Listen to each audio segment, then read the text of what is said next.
내년부터 아이를 낳으면 일정 기간 국민연금의 보험료를 낸 것으로 인정해주는 출산 크레딧의 범위가 더 확대됩니다. 현재 연금 수급자들은 출산 크레딧으로 월 4만 원가량을 더 받는 것으로 나타났는데요. 취재기자 연결합니다. 정광윤 기자. 네, 정광윤입니다. 현재 출산 크레딧의 혜택을 받고 있는 규모가 얼마나 되나요? 지난해 6월 기준 수급자 5,900여 명이 출산 크레딧으로 평균 월 4만 1,000원을 더 받았습니다. 평균적으로 17개월의 가입 기간을 추가로 인정받았는데요. 현 시점에서 둘째 아이가 12개월, 셋째까지 낳으면 총 30개월이 인정되는 점을 감안하면 대상자들 대부분이 두세 명의 자녀가 있는 겁니다. 누적으로 따지면 재작년 말까지 총 5,161명이 약 75억 원을 지원받았는데요. 지난 2008년부터 출산 크레딧 제도가 도입된 터라 2030년대 후반은 돼야 연금 받을 나이에 도달해 혜택을 누리는 대상자들이 크게 늘어날 것으로 예상됩니다.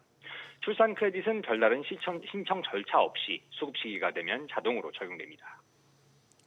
그런데 지금은 엄마보다 아빠들이 더 많이 혜택을 받고 있다고요?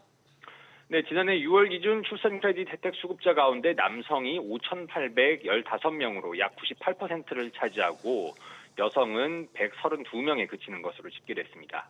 유호선 국민연금연구원 연구위원은 관련 보고서에서 현재는 남편이 연상, 아내가 연하인 부부가 2008년 이후 자녀를 출산한 뒤 혜택을 남편이 받고 있는 경우가 많다고 설명했습니다. 또 여성의 경우 출산 육아에 따른 경력 단절로 노령연금 수급을 위한 최소 가입 기간인 10년을 못 채우는 경우도 흔한데요. 지난해 6월 사업장 가입자 기준 남성의 평균 14년 5개월 가입한 반면 여성은 11년 6개월에 그칩니다. 때문에 유 연구위원은 보고서에서 출산 크레딧에서 자녀 한 명당 인정소득을 낮추더라도 인정 가입 기간을 더 늘려 여성의 수급권을 강화할 필요가 있다고 밝혔습니다. SBS 비즈 정광윤입니다. 정부의 대출 한도 규제죠. 이번 3단계 스트레스 DSR 조치부터는 카드론도 신용대출로 간주합니다. 이에 따라 대출받기가 더 어려워졌는데요. 다만 정부가 매번 정책을 내놓을 때마다 규제 기준을 바꾸는 것 아니냐는 지적이 나옵니다. 오서영 기자. 네, 오서영입니다. 카드론이 신용대출로 분류되면서 이제 대출 규제에 포함되네요. 그렇습니다. 카드론은 신용카드 회사 등이 내주는 장기 대출로 신용대출과 같은 성격을 띱니다. 다만 신용정보원에 등록되는 코드상 단기 대출격인 현금 서비스와 함께 그간 기타 대출로 분류됐는데요. 이 때문에 지난 스트레스 DSR 규제에 있어서 카드론은 빠져 있었습니다. 하지만 정부가 이번에 강력한 3단계 스트레스 총부채 원리금 상환 비율 규제를 내놓으면서 주택담보대출뿐 아니라 신용대출까지 총 대출 한도에 포함시켰습니다. 여기에 카드론까지 포함한 건데요. 기존 대출 분류 코드 자체가 바뀌는 건 아닙니다. 이 때문에 카드사를 비롯한 정금융사가 전산 개발을 통해 카드론을 포함해 총 대출 한도를 산정하고 조회할 수 있는 시스템을 마련 중입니다. 그런데 코드를 바꾸는 것도 아니고 한시적으로 분류만 달리한다면 시장 혼선이 크겠어요.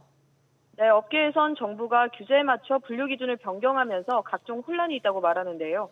다만 정부 목적에 따라해 그에 맞춰 운영할 수밖에 없다는 입장입니다. 가령한 업권 관계자는 일관성이 있으면 예상을 하고 경영 목표를 세우는데 그런 부분들을 수정해야 해서 실무자들의 어려움이 있다고 전했습니다. 규제 대상이 아니었다가 이번에 포함되게 되면서 이에 대응해야 하는 상황인 건데요. 특히 카드론의 경우 급전 성격이 강한 데다 한도가 1,000만 원 안팎이나 정부가 이까지 틀어막으면서 소비자 혼란도 가중되고 있습니다. SBS 비즈 오서영입니다. 이 같은 고강도 대출 규제에 돈줄이 막힌 서민들이 궁여지책을 찾고 있습니다. 심지어 자동차를 담보로 대출을 받는 자동차 담보대출로 수요가 몰리고 있는데요. 류선우 기자. 네, 류선우입니다. 자동차를 담보로 한 대출이 주목받고 있다고요? 그렇습니다. 대출 중개 플랫폼 핀다에 따르면 2분기 자동차 담보대출 한도 조회 건수는 1,318만 건에 달했는데요. 지난해 3분기까지만 해도 850여만 건이던 조회수가 가파르게 증가한 겁니다. 자동차 담보대출은 차를 담보로 돈을 빌릴 수 있는 상품인데요. 차라는 담보가 있어 신용이 낮거나 대출이 많아도 접근 가능해 중저신용자들의 급전 창구로 불립니다. 대출 금리는 최저 10% 미만에서 법정 최고금리 수준인 19%대까지 다양한데요. 이런저런 대출을 받다가 돈줄이 막히면 이용하다 보니 이른바 불황형 대출로 꼽힙니다. 요즘 정말 대출받기 어려워진 상황이죠. 네, 돈줄이 막혔다는 말이 딱 맞는 상황입니다. 6.27 대책 이후 카드론마저 신용대출로 분류되고 보험사 약관대출도 총량 규제를 적용받아 대출 창구가 틀어막혔는데요. 앞서 보신 것처럼 서민 급전 마련이 어려워졌다는 목소리에 금융당국은 뒤늦게 연 3,500만 원 이하 소득대 신용대출이나 햇살론, 최저신용자 특례보증 같은 서민금융상품 등은 신용대출 한도에서 제외하겠다고 했습니다. 하지만 불경기 속 자금 마련길이 좁아진 상황에서 자동차 담보대출 수요는 더 늘어날 것으로 보이는데요. 이재명 대통령이 앞서 이번 대출 규제는 맛보기에 불과하다며 추가 규제를 시사한 바 있어 막히기 전에 대출을 더 받으려는 급전 수요는 더 늘어날 것으로 보입니다. SBS 비즈 류선우입니다. 이처럼 정부가 초강도 대출 규제에 나선 건 집값 상승세를 잡기 위해서인데요. 최근 뜨겁던 강남권 아파트의 매수 심리가 주춤해진 것으로 나타났습니다. 정부가 시장 안정에 대한 강한 의지를 드러내면서 수요자들도 관망세에 접어든 상황으로 풀이됩니다. 최지수 기자.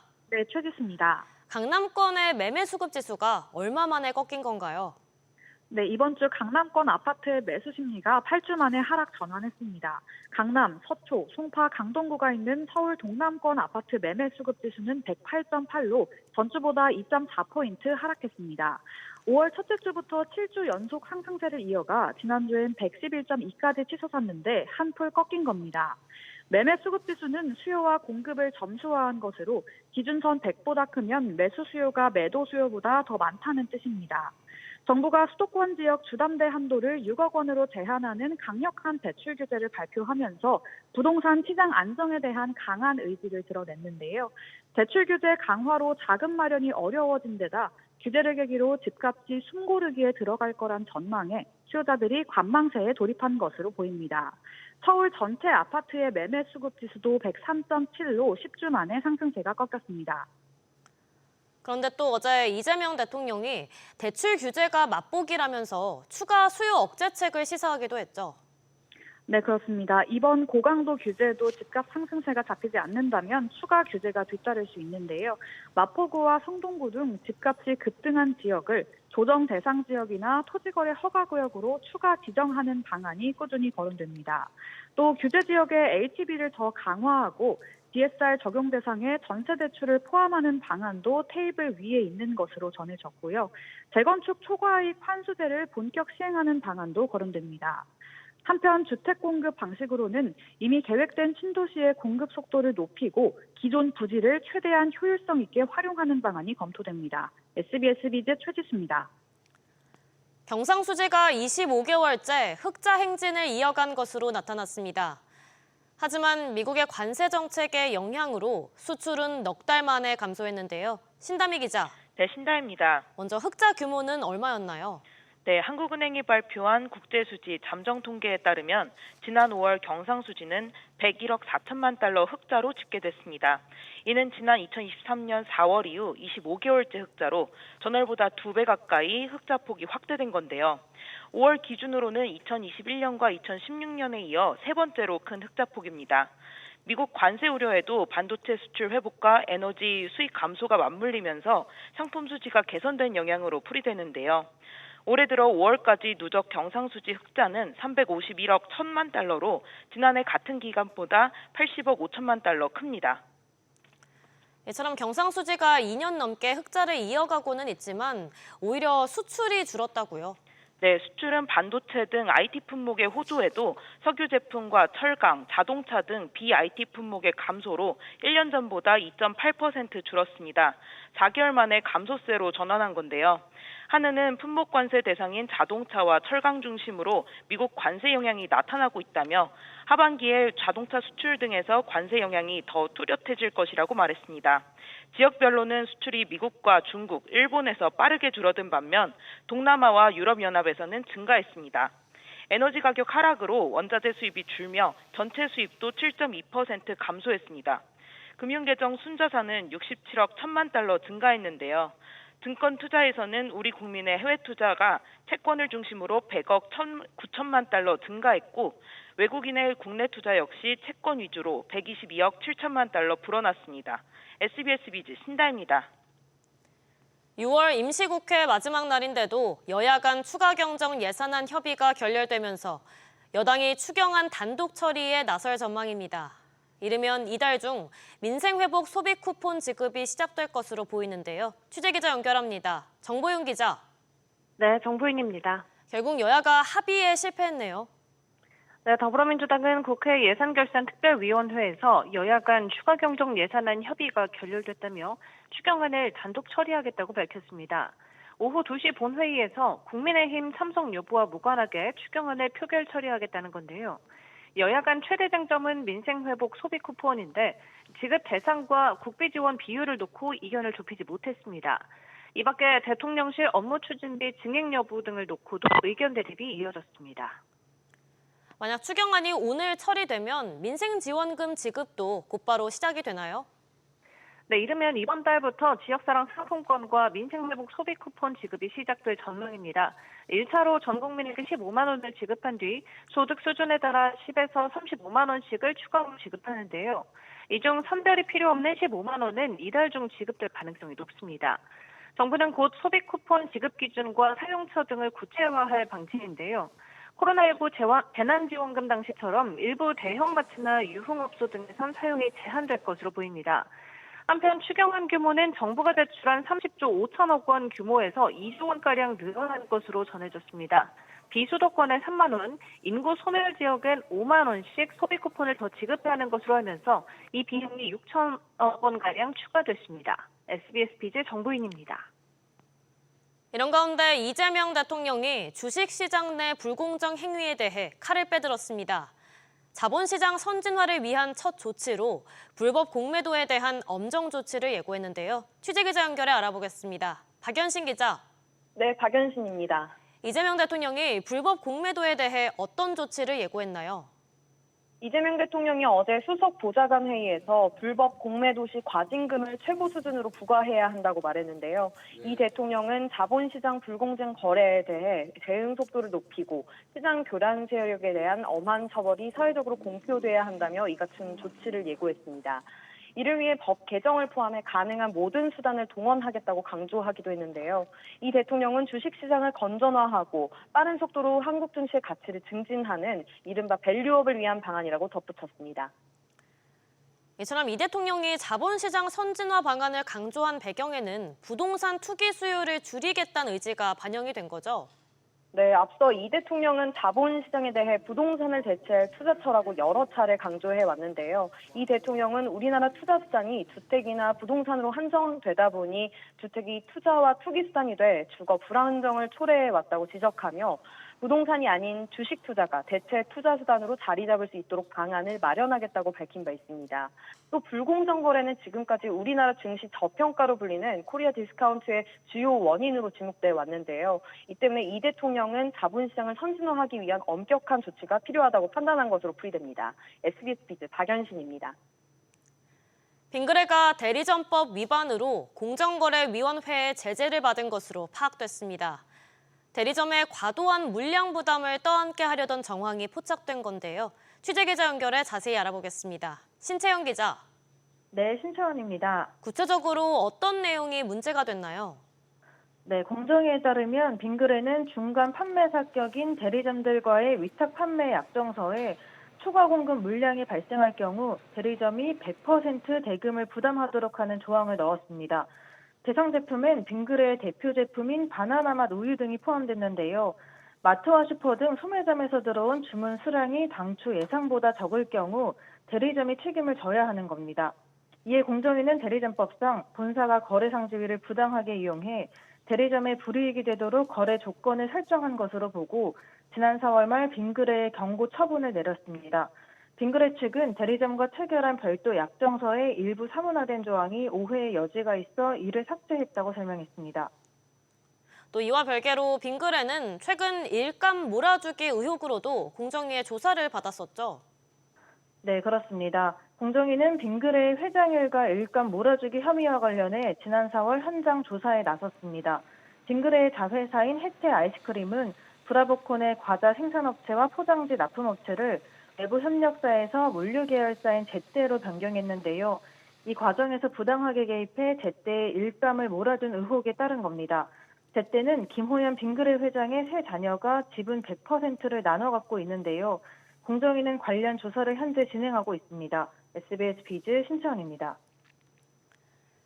네이버 등 포털에서 장소를 검색할 때 최상단에 노출되는 광고를 플레이스 검색 광고라고 합니다. 네이버가 이를 대폭 늘리기로 했는데요. 취재기자 연결해서 자세히 알아보겠습니다. 김동필 기자. 네, 김동필입니다. 네이버의 검색 광고가 언제부터 또 얼마나 늘리는 건가요? 네, 오는 10일부터 음식점이나 미용실에 대한 검색 광고가 1.5배 늘어나는데요. 예를 들어 네이버에 상한 맛집이라고 검색하면 아래 지도와 함께 검색 결과가 노출됩니다. 최상단에는 회색으로 음영 처리된 검색 광고가 현재 2개 노출되는데요. 앞으로는 3개로 늘어나게 됩니다. 이번 결정에 앞서 네이버는 지난 5월 일주일간 노출 개수를 늘리는 테스트도 진행한 바 있는데요.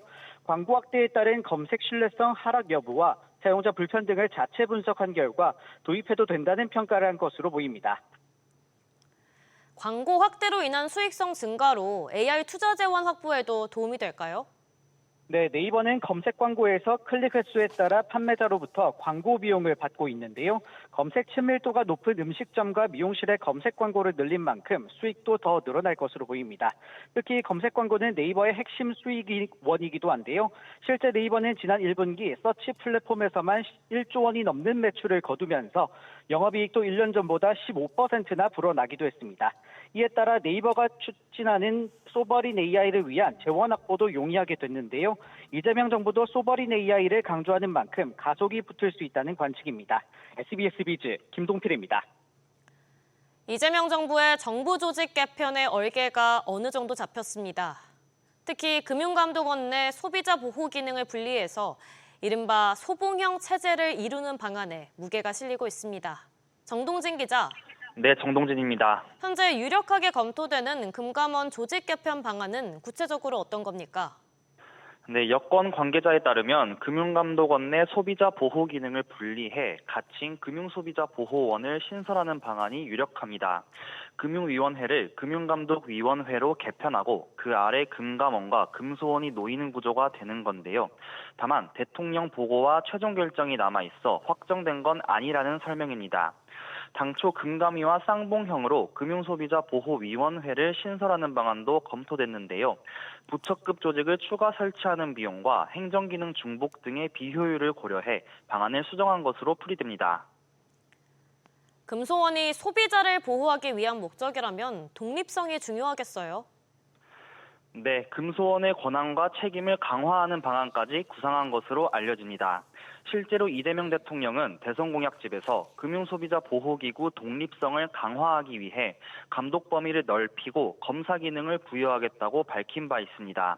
이 대통령의 공약대로 편면적 구속력 제도가 도입되면 금소원 내 금융분쟁조정위원회의 소액분쟁 조정 결정을 금융사가 따라야 할 의무가 발생해 금소원의 권한이 대폭 커집니다. 또 다른 공약 내용인 금융소비자보호평가위원회가 신설돼 외부기관이 평가하는 구조가 되면 금감위의 영향력이 줄면서 금소원의 책임과 자율성이 제고될 전망입니다. 개편론의 중심에 있는 기획재정부는 경제와 금융정책을 관할하는 재정경제부와 예산 업무를 맡는 기획예산처로 나누고 국무총리실 산하에 예산처를 두는 방안이 유력 검토되고 있습니다. SBS 비즈 정동진입니다. 도널드 트럼프 미국 대통령이 상호 관세 유예 시한을 앞두고 현지 시간으로 이르면 4일부터 각국에 관세 서한을 보내겠다고 밝혔습니다. 합의를 미루면 기존대로 높은 관세를 매기겠다고 해서 상호 관세 유예 종료를 앞두고 압박에 나서는 모습입니다. 오수영 기자. 네, 오수영입니다. 일종의 최후 통첩이네요. 그렇습니다. 트럼프 대통령은 아마도 4일부터 하루에 10개 국가씩 여러 나라에 서한을 보낼 것이라면서 여기에는 20%, 25% 또는 30%의 관세를 내게 될 거라는 내용이 담길 거라고 현지 시간으로 어제 말했습니다. 앞서 영국과 베트남과 이미 타결한 무역 합의 외에 두어 건의 다른 합의가 있으나 관세율을 적은 서한을 발송하는 방식이 훨씬 쉽다고도 덧붙였습니다. 오는 8일로 예정된 상호관세 유예기간 만료 전부터 각국에 책정한 상호관세율을 통보하기 시작하겠다는 뜻인데요. 협상을 서두를 것을 각국에 촉구하는 압박성 메시지로도 해석됩니다. 관세율은 어느 정도 수준일까요?